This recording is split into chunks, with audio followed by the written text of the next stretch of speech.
Amo ni siya electric reel na ako. Di-build siya. Kining ni mo ni siya yung makina. Kana. Yan, iyon lang ni mo ni siya. Tuyok na siya. Tuyok na siya. Kini mo iyang nylon, no? Ang kulay green. Spider wire tawag. Nasa 3,000 feet ang lalom ang iyang abuton. Ukan na siya ng isda, mga unaga, yung pulang isda. Na mahal diri tag city ang pound. Birahon na niya. Di mo walay kapoy nga angat-angat nimo mano-mano bira ba. Kini electric po ni siya. Tuyok ra na siya. Dito ang kuan niya yang nylon. Bawg-bawg na og kuan. Yang kulay dilaw mo na yang motor. Tapos kini na ay pula. Nana dia ang mga kadina niya. Sabi mahala ni na $2,000 ini ang pula. Brand new. Ito nasa ano lang ito. 2,000 din to mahigit. Kaso binili ko ng sikanhan na. Pero kondisyon pa. Binili ko ng 1,500. Yan.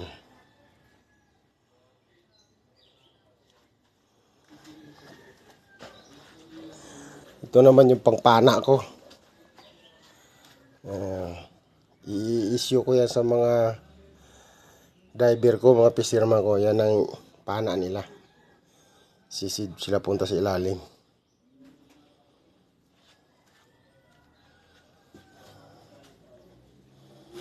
Yan. Bala ko pag umuwi ako, dalhin ko ito para di na ako magmano-mano diha na bira-bira. Sakit sa kamot. Abaga. Kini paglaglag nimo naipamato diretso mo na sa automatic mamnaog sila lalong dagat. Pag naikuha sabay on bira na sa kiha kung lingon. Yan na nakapold na yung tansi. Yan. I-rolyo na lang niya sa imurag pulunan. Pati niya siya pulunan man niya siya nylon. Muna akong gamit dire. Mahal kalagi. Plus mga GPS pa, mga fish finder. Ang fish finder ko nandoon kuan sa bangka. Nakamontar na sa bangka. Ito binababa ko lang kasi mahal. Baka uso rin nakawan dito Marami ding kawatan diri mga taga diri. Tuli na sa bintag 500. $500. Nako daghang magpalit ani. Wala kay kwarta mga 2,000 ani nako. $2,000 US dollar. Hindi kakapalit. Hirap pagpundo. Hirap magpundar. Yan meet ang kuha ko diri gamit sa fishing. Kuha na wala na yung mano-mano. Puro di electric na. Ang mano-mano lang yung diving kasi doon mo pa ilalim sa dagat ng lobster o kini mga parrot fish.